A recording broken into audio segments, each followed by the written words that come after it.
it. And he would go outside and see his greyhounds running around in a circle, and they were show dogs. They weren't track dogs where people bet on them. They were show dogs. And he said, I don't know how they got out. He says, and I don't know how they were running back and forth up and down the aisle. He said, of course, he never saw anybody on them, but they were crazy nuts. So, but like I said, leprechauns aren't what they're cracked up to be. They truly are not. There's a couple ways you can keep them out or try to keep them out. They don't like metal. Mm-hmm. Metal bothers them. So a lot of people will take a canning jar and fill it up with penny nails, iron nails, and place it by all your doors where they come in, which is fine, but they don't always use a door. But it's in the house. Another lady took a gallon. Remember those big old gallon jugs, the clear glass ones? Right. You could still find them sometimes. Took a bunch of barbed wire and cut it in pieces about this long and rammed it inside the jar and put that by the door. Another guy worked in a tool and die shop, and from grinding the pipes, there was always metal shavings at the bottom. I have a can of that. Trying to help people with their stupid stuff. And so I've got a can of this, and people try to put that, but seriously, it's a chore keeping them out. It really is. They're not as physical with kids. In other words, they don't carry them around or strip their beds or move them or anything like that, like the trolls do. But they definitely like to scare them. Darn those little trolls. It's like people think I'm crazy anyway because I see dead people. And this is just great. Let's just add this to the list now. I mean, we're all crazy to some point. It's just like, what tribe of crazy do you belong in? Right. And how many recognize it? So, yeah. Again, that's why when people come in, they're like, you're going to think I'm crazy. And they're talking really quiet and they're looking around before they ask I'm like, do you see where you are? Yeah, right. Look around. I have crazy stuff in here. That's why. It's like when somebody invites me to a funeral, they'll go, now you have to understand, my family's a little weird. We're not exactly on the normal road. And it's like, there's no such thing as normal. Every family is dysfunctional in some way. So. No. And who wants a boring, normal family anyway? Maybe it would be nice. Hank, our sonic shaman friend, says, I wonder if the Egyptian rod technique for geopathic stress would work for them. Which that is like finding like certain energy centers, almost like ley lines, and you put rods in and it helps like shift the energy of the land. So sometimes when humans come in and build houses or something, it disrupts that natural energy of the land and it can get, off and wonky. And do you think that would stop them from being able to come in and out? Would that stop them from being able to jump out of another dimension? Either that or make it to where they would be less attracted maybe to that place. Maybe they keep coming in to see why it feels so off. Oh, I'm open to suggestions, believe me, because some experiments here. The solution to get rid of them is time consuming and it's a pain in the butt to do. It works, but it's still hard. So like I said, I'm definitely open to suggestions. Which, if anybody wants to know that time-consuming and long process, go back to, it was the first Wednesday in February, because I was down in Orlando, that we went over the whole thing. And in the comments, I even typed out everything as you were saying it. So you can go back and rewatch and get that process. It's on the YouTube, too. And, plus anybody that's on Anybody that gets my monthly newsletter, it was on there also. So it's out there. It's floating around. You can find it. So Natalie is asking, is it Tara or Amber that has your abilities, and did she come to you about it, and what did she say? No. It's Tara, the younger one, not the older one. And it was really strange. She went to the College of Worcester, and she said to me, we never told the girls what I could do. First they were too young. And then it was like, oh, I don't know. They were going to Catholic school. It's like, yeah, probably not say anything now. And it just, then the time, there was never a right time. So she was coming from breakfast and going across the quad back to her dorm room. And Worcester is in Wayne County, which is Amish. And they also did have at the College of Worcester daycare for adults that wanted to go back to school but had little kids. So they had a daycare for kids that could go there. And so Tara was coming across the quad, and Wayne County, especially down in Worcester, they're known for their black squirrels, not the brown ones. And so she had a bagel with her, which in her opinion was only good enough to feed squirrels. They were too hard to eat. So she had this bagel, and she was looking around to see if any squirrels were around. She was going to throw them some pieces of this bagel, and she saw this little pod of children, about 6 little kids. But they had Amish clothes on with the long dresses and the bonnets. And in all honesty, you don't find too many Amish adults going to college. So, and she's trying to figure out where they came from, and there was no adult with them. So she walked over to them, and she said to them, "Hey, where are you kids from?"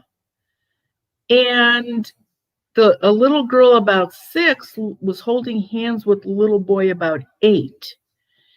And she looked at, assuming it was her brother, she looked at him and she said to her brother, "Hey, how come she can see us?" And Tara heard her say that, and the boy looked down at her and said, "I don't know." And she said, she just turned around and thought, and she looked back and they were gone. So she came home and she told me this, and now I'm thinking, uh-oh, I guess I'm going to have to say something. And I'll do it tomorrow. I'll do it next week. I'll do it whenever you know how that goes. So she had a job at Worcester Hospital. She delivered food to the patients. And she was in college then. She was in high school when she did this, with this delivering food. And she came,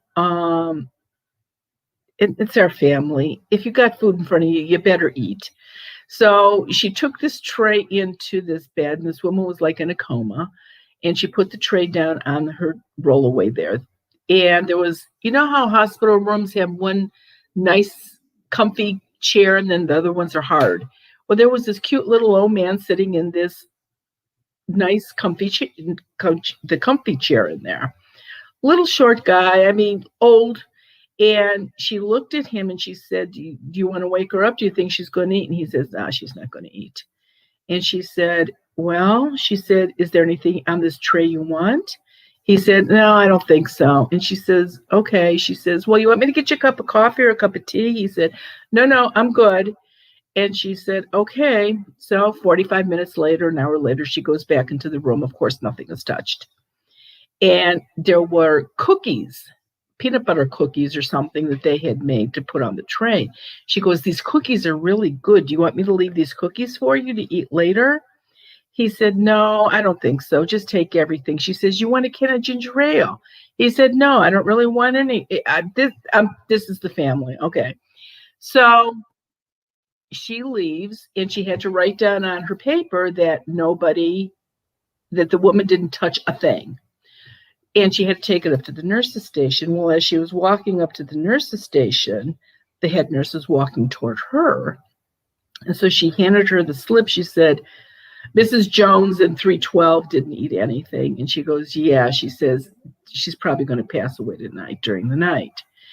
And Tara said, okay. She said, well, she says, I did leave the cookies out there for her husband, even though he said no. And I thought maybe sitting there, he might want to nibble on the cookies. And the nurse said to her, I think people that visit sick people in the hospital, they feel guilty if they eat the food. So hardly anybody ever touches it off of somebody's tray. Tara said, yeah, I guess so. So Tara turned around and the nurse said, wait a minute. And she was looking down at the paper. She says, the lady in 312. She goes, yeah. She goes, we were just talking about it. She said, her husband died in that room 6 months ago.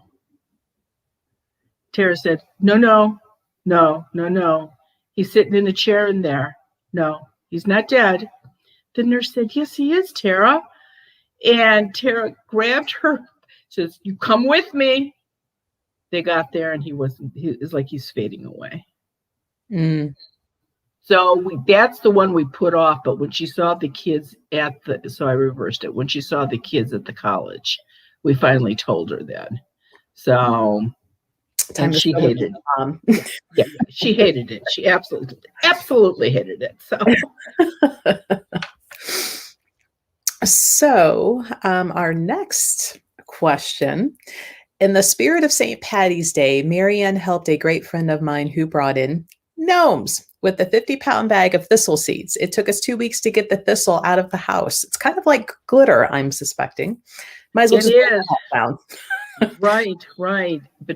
And thistle, and if you think about it, thistle is another thing that people feed birds. They love any kind of bird seeds. Thistle.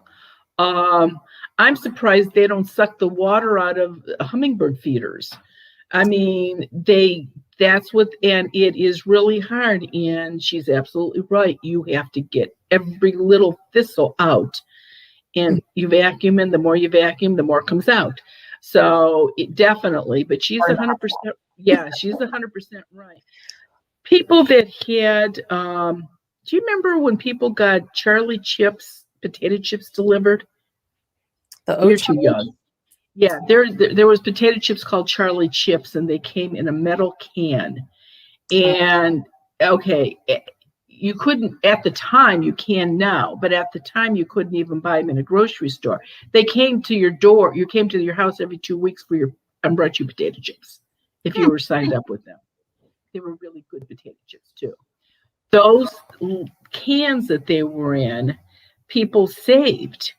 And the lids on those were so hard to take off, I guess to keep the chips fresh and whatever inside, that if you could find cans like that to keep seed in, that would be really hard for them to get into something like that. But people that feed the birds during the winter. If you've got seed in the garage, you never know if that's going to attract some little folk of some kind. Mm-hmm. Well, and I can attest because you cleared my house. And what was it like within a week or so? And I'm like, Marianne, what is smacking the couch? Like, who's in here and why? No, I don't know. I wish I could talk. Oh, no. Take that back. I don't want to do more than I do. At times, I thought, I wish I could talk to one of them and find out why they're never in the house where there's earthbound spirits. Are they afraid of them? Is it an energy thing? Yeah. I don't know. I have more questions than answers. And truly, I do. I just don't know enough about it. But I know that, and that's why it really aggravates me when they show up after I've cleansed a house, because the house is totally protected. But again, they're not dead. Well, and I always wondered why. and maybe this is just my presumption and I shouldn't presume, that because they're like a nature type of elemental in a way, like why are they so mean to animals? You would think, They I would expect them to be mean to the human that's mean to the animal, no, you know. it's reversed. Yeah, no, no, no. And I don't think in their world they're hurting them, just racing them around or, riding on them. I mean, dogs really aren't meant to be ridden. And so I don't know why they're so mean spirited. I don't know. Yeah, it's a good question though. I mean, Yeah. these days. So we have Sue with us. She came and saw us on Sunday.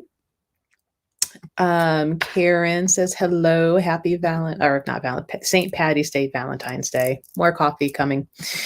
Well, Vicki, sorry we didn't get to see you, but we'll have Marianne back at the store. Don't have a date yet because it just happened, but you have to still right, and we have to see if these events play out. If we're still going to be able to have the events. Yes, which one of my to-do things today is to follow up with the antlers. We've already had one conversation that yes, it can go on. I just have to go in there and fill out new paperwork because of COVID. So as of right now, they're saying yes, we are on. So I just have to go make a field trip to Lorraine. Did they say how many people we're allowed to have? No, she asked how many we already had signed up, and I told her, and she goes, "Oh, that's fine." So I have to go get specifics this afternoon, and like, okay, now that it's in paper, what does this say? What does it mean exactly? So, and then we've got the merry-go-round in June with the dead horses on sticks. Yeah, I'm on Coast to Coast on Thursday, April 8th. Oh, with George Norrie. I don't know, what time am I on, Ted? 1:00 in the morning, our time? Yeah, somewhere around our time, 1:00 in the morning. Ted will put it on under events with the exact time and the call letters and everything. Okay. Yeah, I'll be on I limit it to 2. That's about all I can take on that radio show. So we limit it to about 2 hours. So everybody call in, jam up their lines, prove how much we love Marianne. Oh, they're jam, believe me. They're jam. And you can also join us on Zoom this coming Monday. So we have room on the Zoom, which leads into this question that just popped up on YouTube from Martha. Says, hello, do you see any spirits around my brother who has colon cancer? I have many people praying for him.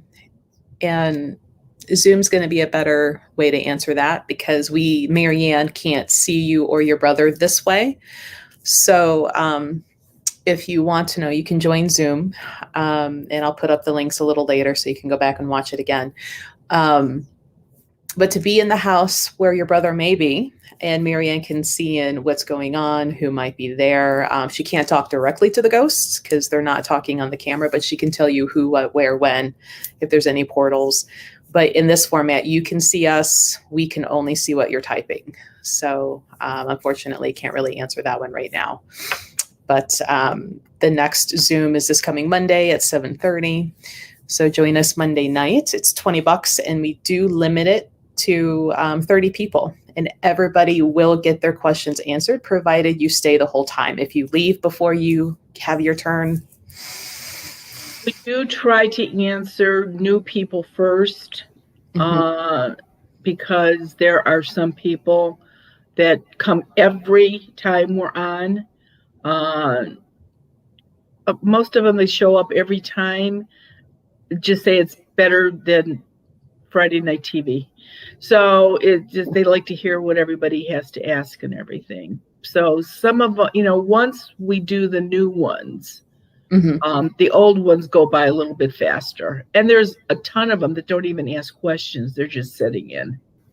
Well, and there's always new fun little things that come up, like using the hairdryer to get the smoke from the smudge stick up into the attic that you can't really get it. Why didn't I think of that? But yeah, I don't know. Yeah, but that was a good one. Right. People are innovative. They come up with really good ideas, things I would never think of they come up with. So it's good. OC Margie confirms, says the Zoom meetings are great. It's better than TV. So Adam asks or says, hello, Marianne. I'm new to your channel. My friend Sharon from Dallas said I should look into smudging and doing a Zoom call with you. Come on, Adam, come on. We got room this coming Monday. Just make sure that, you're calling me or getting on Zoom from where you think the problem is, or you want to know answers for it. Nobody under 18. And see what we can find out for you. Okay, so Martha, the cool thing with Zoom, it doesn't matter what state, you can be in another country. We've had people from other countries join us. The hard part is the time change. So we do this at 7:30 p.m. Eastern Standard Time. So just account for the time change, but you can be from anywhere and join in. We just mind the time change, and probably for someone to say this in English, because I'm not bilingual. Wish I was. I forgot all the French I took because I didn't use it. And Marianne, I don't know if you really speak some Italian from the family and you just haven't shared that. I remember the swear words. I don't remember anything else. We all remember the swear words because those are fun. That's right. It's more fun to be bad than good. What do they say? It's easier to ask forgiveness than permission. That's right. Maura says, good morning. I need help making the white light. Any suggestions? I'm trying to remove the curse on my house. Okay, you're going about this wrong. A curse does not need white light. An earthbound spirit needs the white light. So if you go to the library and get When Ghosts Speak, that's one of my books. You can buy it, but it's at the library. The last chapter, get on the right way here. Here we go. The last chapter tells you how to remove negative energy off of a person, a place, or a thing, which includes live objects, property. So all you have to do is read that and do that, and that'll take care of it. You do not need to know how to make the white light because it's not necessary to remove negative energy. So much easier than we thought it was going to be. It really is, and anybody can do it. And if you don't do it right, you're not making it worse. So it's a total win-win situation. Let's see. Carla says, good morning and happy St. Patrick's Day. Today is my 16th wedding anniversary. Is there any significance to be married on this date? I don't think so. No. I mean, if it was like Ted and I were married on the 13th of the month, and our 13th wedding anniversary fell on Friday the 13th, and I figured out if we get through all this, we're good. But I don't know. No, I don't have any idea. I know a lot of people that are born today on St. Patty's Day, but I don't know. Are you guys Irish? That would have been cool if you were Irish and got married on St. Patty's Day. Maybe the wedding reception hall had a deal on beer for open bar during a ceremony. But the problem is that St. Patty's Day is always in Lent. Always. So there are some restrictions with that. True. Let's see. Our next question by John says, do you know anything about using a pendulum? All I know that anybody that does anything with readings for people, cards, pendulum, whatever you're using, the most important thing is to learn how to protect yourself, because you are inviting somebody to come in and give you information. Hopefully it's somebody from the light. But like a Ouija board, it's usually nobody from the light. Mm. And so that would be, but I don't know, Melissa, you would probably know way more about that pendulum business than me. It can be very simple and it can be very complicated. The thing that I tell most people in the store, the hardest part is getting out of your own mind and your own way. Because especially if you're holding that pendulum, your arm is never completely still. If it is, you're dead. The brain is always doing counter muscle movement to keep your arm this way. So if you're holding that pendulum and you're asking a question, does Sally like me? And you really want Sally to like you? Should you go approach Sally on a date and you really wanted to say yes? Well, guess what? It's going to start swinging in that yes motion unless you can get your thought out of and get a true answer. So then you do things like write yes on a note card, write no on a note card, throw one or two blank ones in there, make sure they're all face down, mix them up, and then line them up in a row. And then ask the pendulum to respond only over the correct answer one, because then you can't get the answer you wanted to say. So it can be kind of tricky. I know some customers that go to the grocery store with their pendulum, which is the more appropriate cereal that I should be eating. Should I, drink cow milk or almond milk, and which is the better? Like it can get pretty involved. And then there are people kind of like me somewhat that can move other people's pendulums. So I don't trust them for myself because of that. But using a holder, like one of those banana, don't they have a fancy name? The banana holders that hold your bananas up so they stay aerated, like wrapping the pendulum on one of those and putting your hand on the bottom. It's going to take a lot more work and concentration to get that to move. So you're less likely to get the answer you want. It's picking up your energy by touching that platform. But to make that connection with that tool and asking to get a correct answer. So like I said, pendulum work can be really simple or it can get really complicated. And the hardest thing is getting out of your own head, quit giving the answers that you want or getting the answers that you want to get.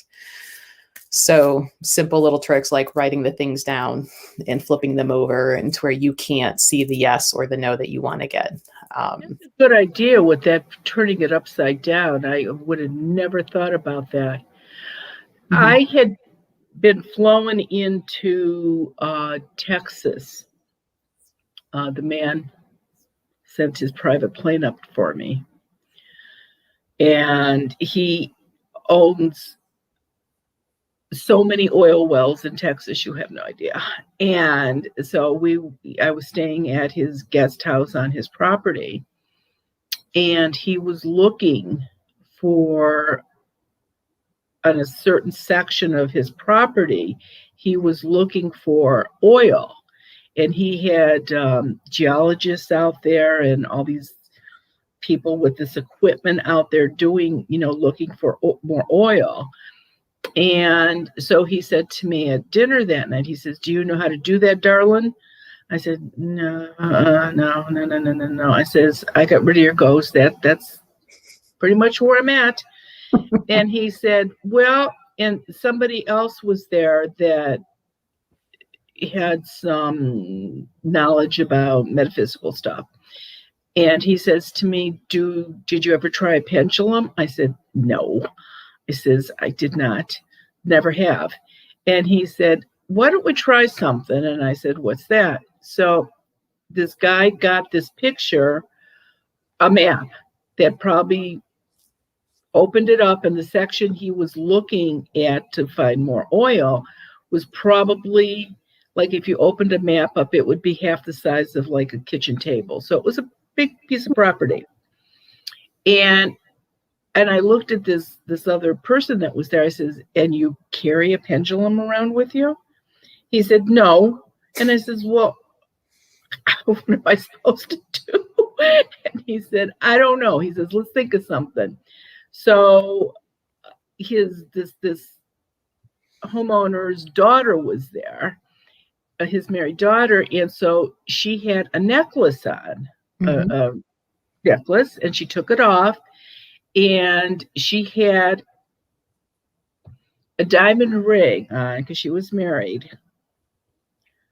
Seriously, I really probably figured that it probably wasn't even real because that's the size of it. I'm thinking, oh, gaudy, but I didn't say anything. So this guy hooked the ring onto this chain, and he says, "Okay," he says, "now this is what you do. Just go hold it over this map and see what happens."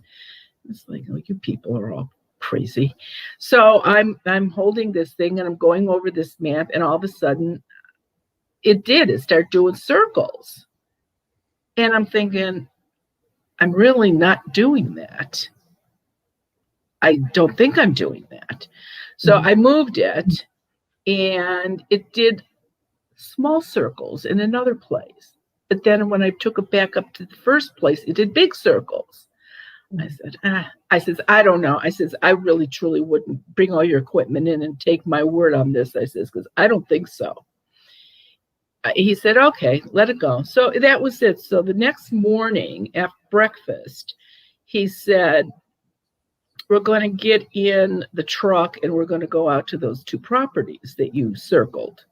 I said, you're got to be kidding me. I said, Texas in the summer. Do you have any idea how hot Texas is in the summer? And so I said, all right. So we get into his big truck, and we had to pay, middle of nowhere. We had to go through creeks. I said, how are you going to drive this thing through that creek? I said, it must be 3 feet high. And his truck, I don't know what kind of truck it was, but he could push a button and the whole thing came up. This is unbelievable. So we get to this place, and he said, so I'm standing on this place now. And he said, so what do you think? I said, well, I have to admit, I says, there is energy here. I could feel the energy. I said, but I don't know what oil energy feels like. How would I know what it is?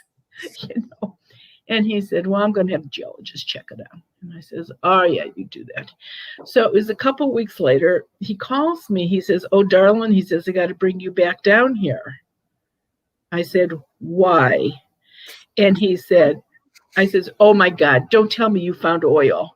He said, no, I found something better than oil. I says, what did you find? He said, water. He said, and you can't drill oil wells without water.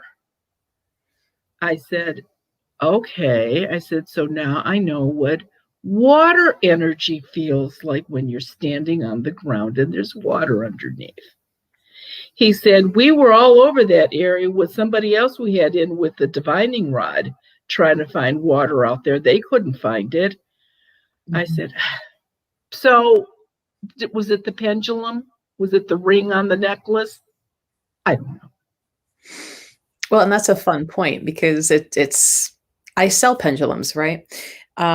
Technically, put a bolt on a string, put a nut on a string, grab something with enough length to swing and something as a weight, and you got it.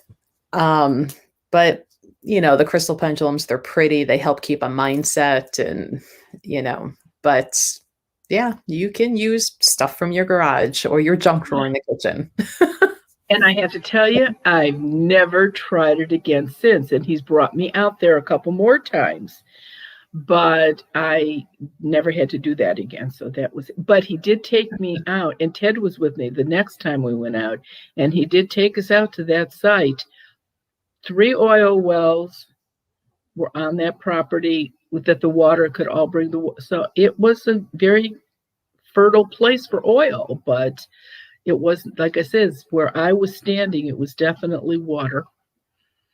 That's interesting. You got a backup pastime now, all for the sake of traveling, I think. No. It's funny because he says, darling, I'm going to send my plane up for you. I said, how big is your plane? He says, oh, it holds 7. I went, yeah, no. I says, just get me a commercial flight. He said, why? I says, I'm not fond of little planes. And he said, well, send the bigger one up. I said, the bigger one. He's got a bigger one. I said, the bigger one? He says, yeah. He says, I said, how many does that hold? He said, 27. I said, just give me a ticket. I'll just come in on a commercial flight. I says, no. He goes, that's not big enough? I went, no, no. Mm-mm. Maybe a duck or something could get into the engine of a plane that big and bring, no, I'm not, no. And he said, okay. And believe it or not, he had one bigger that was big enough. Oh my goodness. I told you he has hundreds of oil wells. I wonder if you would have said that still, like, how big can he go? Like, now inquiring. Well, I think the one he brought up had numbers like 7. Do you remember what his biggest plane was, honey? No, he doesn't remember. Well, it's hard to tell how many it held because they had it blocked off for bedrooms and bathrooms and an office. And it was, I don't think it was as big as the president's airplane. Probably not. Did you know there's not just one Air Force One? It's whatever the plane the president is on at that time is Air Force One. Stupid things I learn on History Channel. Yeah. Okay. Yeah. Oh, I learned that from the movie. President's Man. I need to watch more movies. Okay. Adam has another question for us. Says, Marianne, I'm curious about smudging. It seems Native Americans do it differently. They use a feather and they use the smoke to cleanse themselves. Curious as to why the difference is. Because it is the way they were raised and they use feathers. And, but you don't need to do a feather to cleanse a house. And like I said, there are so many different rules out there for smudging a house. It's unbelievable. And, I've heard somebody can only do it on a full moon after they've gone outside and said the Lord prayers backwards, naked under the full moon. It's like, yeah, really? No, just smoke it up and do it. And just make sure my only concern is that you get every space. And like Melissa said, attics too, and a lot of attics are not walk up, you can't get into them. But if you take the cover off the hole in the closet and use a hair dryer, there's portable little fans, you can blow the smoke up there. My biggest concern is just remember to carry something under the smudge stick so the ash don't fall on the floor or the carpeting. Mm-hmm. Somebody actually tried to sue me because their carpet had burns in it from the smudge stick. You wouldn't think I would have to tell people to be careful, but you do. Yeah. That's why there's warning labels on things, because somebody's done it. My favorite thing is to say, smoke it up like an 80s bar. That way, you got enough smoke and it's getting everywhere. Yeah, exactly. You're Orkin man. Whatever room you don't go into is where they're going to go wait you out. Don't be lazy. No. Exactly right. Just like there's different there's sage, there's sweetgrass, there's combinations of everything. I think most of it is the intent. And I don't know if you carry the smudge spray in the store. That really, truly does not work. But some houses are people are very allergic to all kinds of different things. And I guess that's better than nothing. Yes, do better for like or inside your car, something that's enclosed, but not a property. It's not enough. Liquid goes out and down. It doesn't float. It doesn't get into things. It doesn't. So when people are like, I'm cleansing my house and I'm looking at like 2 bottles of spray and I'm like, you're going to need more. And it's a lot easier and cheaper to get the actual smudge stick and do it. So our next question is about Reiki. Melissa, what do you think of Reiki? Any suggestions and best way to start? And, Marianne, since you've worked in metaphysical shops many years ago, I'm sure you also have good suggestions on how to. Yeah, Ted and I are second degree Reiki. We've taken Reiki. We didn't take it for anybody but ourselves. That was the whole purpose of it. And you know what? Anything that you use positive energy for or with, that's not a bad thing. It's a good thing. So, I know there's a lot of different Reiki strains. I mean, everyone thinks theirs is the best, the only one, blah, blah, blah, blah, blah. But you know what? I think if you feel comfortable and you're getting, you're able to give somebody energy like that, I think it's a good thing. You don't have Reiki classes at the store, do you? Not currently, just because of the whole COVID thing. You used to, though? Mhm. Oh, okay. Yeah, I didn't know that. the Reiki that we would really teach, and the fact that I have to say the Reiki, because there are so many different kinds. And here's a fun fact: there is no governing body that monitors which Reiki is legit and which is not. Marianne, we could come up with ghost Reiki and start putting it out there, and nobody's going to come tell us that we're wrong.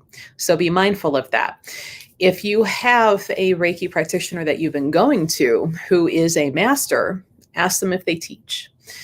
Because obviously you felt the energy, you like it, it feels good to you. See if they're willing to teach you.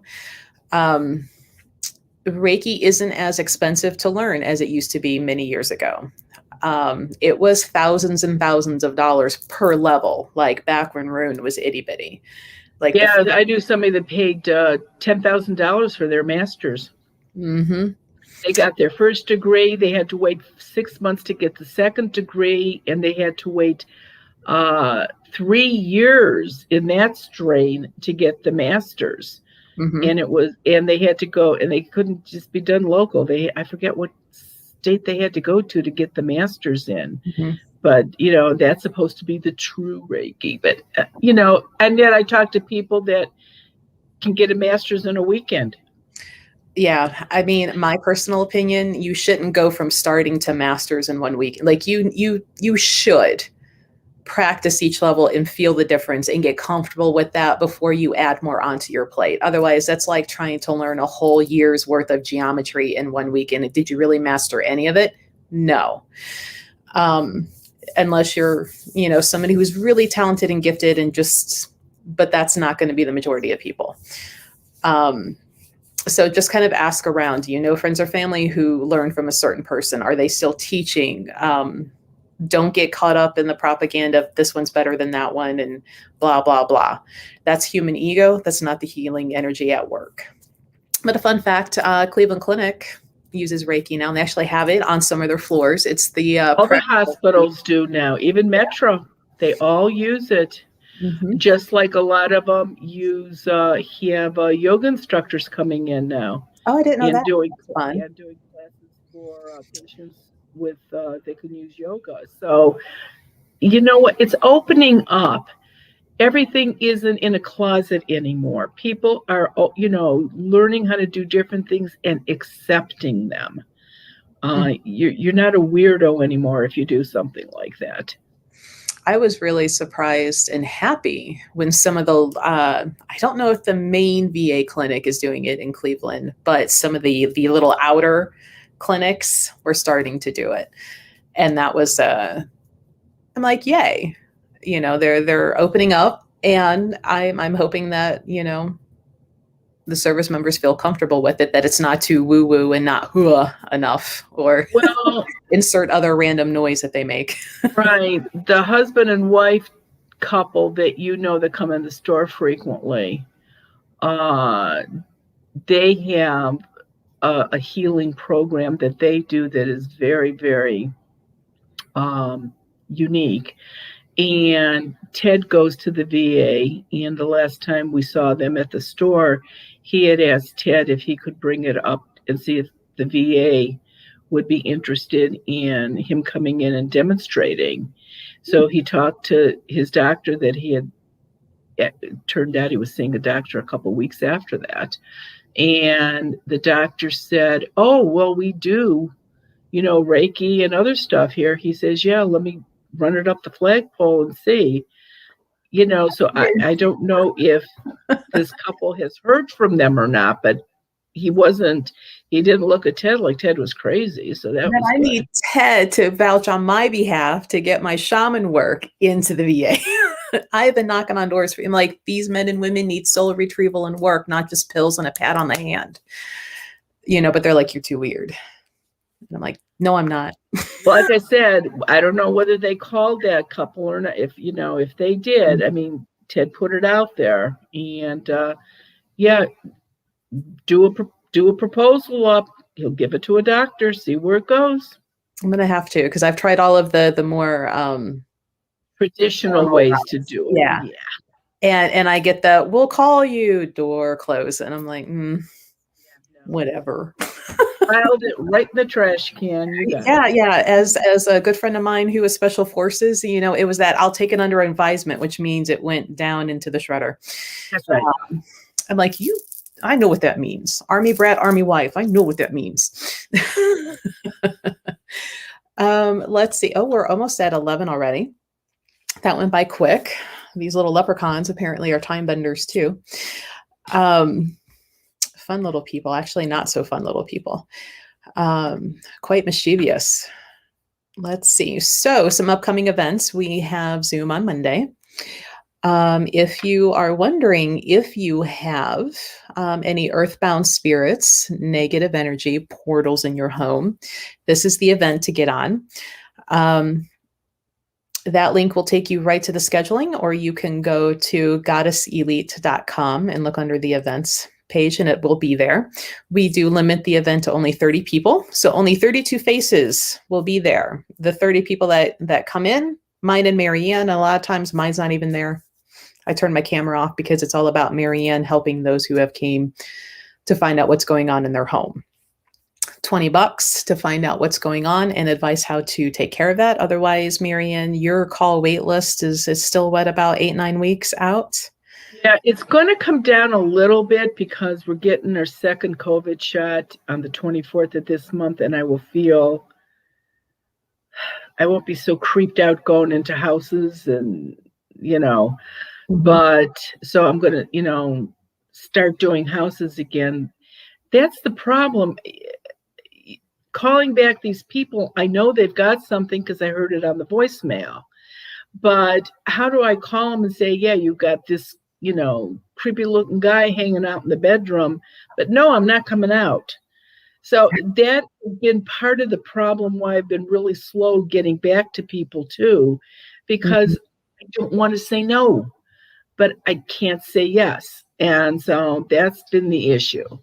So, and a lot of people, I mean, what is it? By the end of this month, 16 and over are going to be able to get the shot. So it's opening up, which makes me feel really good. So, but it's still going to be at least 8 weeks before I get back to you, at least. So there's our website. If you want, that might be quicker to find our other classes and workshops that we do. And Mary Ann's, if you want to get a quince seed or a dream pillow, Blessed Sea Salt soap. Did you even have any soap left after Sunday, or did they wipe you out, man? No, that went out. No zipper pulls were left. Yeah, that was really everybody that came out Sunday. Thank you. That was a really nice turnout. And people brought a lot of pictures. I think I gave people some really good information. And it was fun seeing a lot of people that I haven't seen in a year. So it was fun having that many people out there. Sunday was a really busy day. Like, I was exhausted by the end of that day. I came home, stared at a wall and drooled on myself. I'm like, right. And some of the people that come to visit you just seem to be a little bit more needy than others, and they're just more of a drain sometimes. So by the end of the day, yeah, I'm tired. It was a good day, though. It's a good tired. It was excellent. But I will admit, I swung by the drive-through, grabbed a pizza, threw it at the kid, and I'm like, don't talk to me. I'm done talking. I'm done. He gave me a hug. He's like, I'm going to go play my game now. I'm like, you do that. If you would like to call Marianne and leave a message, here is the phone number to call. But please remember, again, it's a few weeks out before she's going to get right back to you. The Zoom would be quicker. They'll find out that night. And I will be confirming, and then we can confirm about antlers later this afternoon after I get the paperwork, and confirm what all we're going to be doing with COVID still kind of as an issue.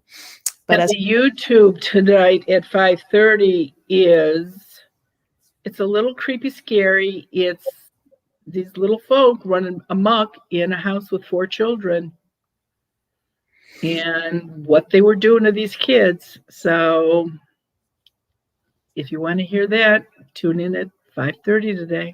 See, that's another thing. Like, you would think children, because they're so young, they're more positive and loving until life jades us and we turn into that you would think the fairies and the little people would be all about the animals and the children, and like for them to be so pranksterish. And in all honesty, I mean, when I talk about ghosts that I can see, of course, they're the ones that cause problems. And there's probably 10 good ones for every bad one. Okay. And the same thing is true with this. There are good little folk. There are good sprites. There are good fairies. There's good ones out there. I mean, Tinkerbell, you think she was bad? No. And so, but what we're talking about, because of trying to protect, we are referring more to the ones that cause problems than not. Right, because there's also the brownies, which is funny that the Girl Scouts are brownies. Brownies, yes, they are. And the height that the little house brownies are. And I'm not telling you to invite these into your house, but if you do have them, leaving them things like milk and honey, they help the upkeep of the house.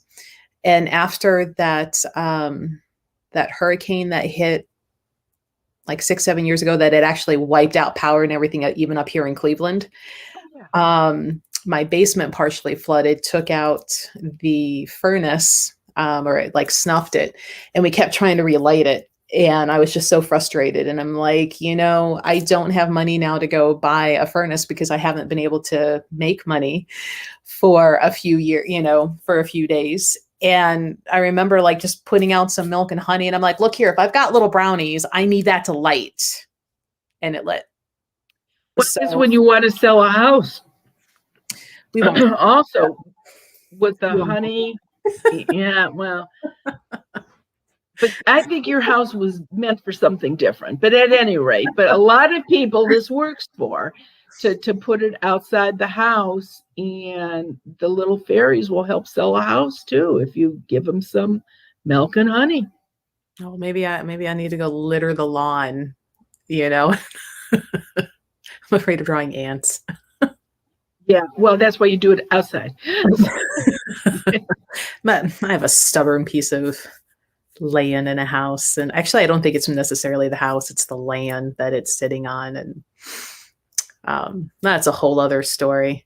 Some people know how to do those land faults or the land lines where a house is built, and apparently there's something to that. I don't know what that is though. Mm-hmm.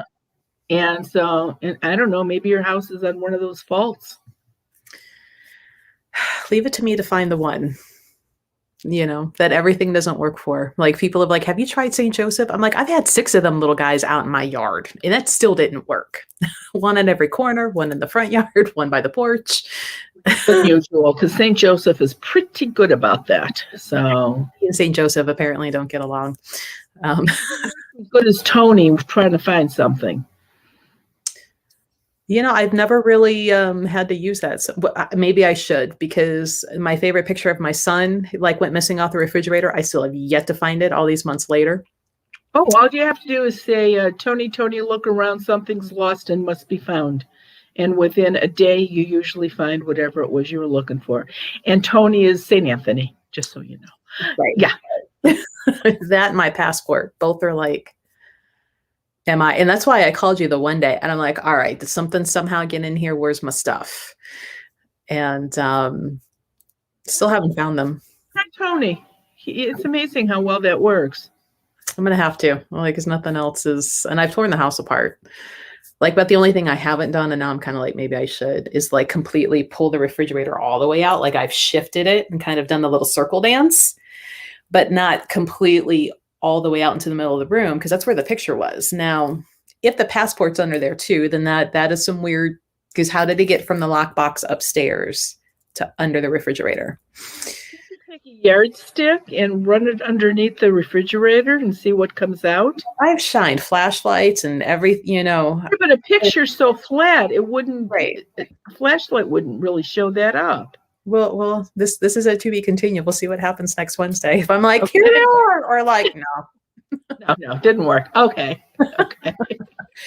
All right. So join us for Zoom on Monday if you would like. Otherwise, we have Antlers Hotel coming up April 10th, and we will be at the Merry-Go-Round Museum in June. And as things keep opening and COVID eases up, we will be having more events planned. And we will have Marianne back in the store. So if you're local, or even if you're not local and you don't mind driving out, come meet her in person. It's always a bunch of fun. And lots of stories, lots of pictures to see. What we have to set up too, we have to set up that walk around your house. Oh, over here at the train. Mm-hmm. Yeah. Maybe we could do that in June. Yeah, when it's nice and warm, and we're most likely to get outside. People might feel more comfortable coming out because it's outside. I'm going to have to send the boy out or take him with me, see if I can't get pictures in the meantime of something showing up. Because this train wreck or this train path, it's actually now a bike path. It's paved, so you don't have to worry about tripping.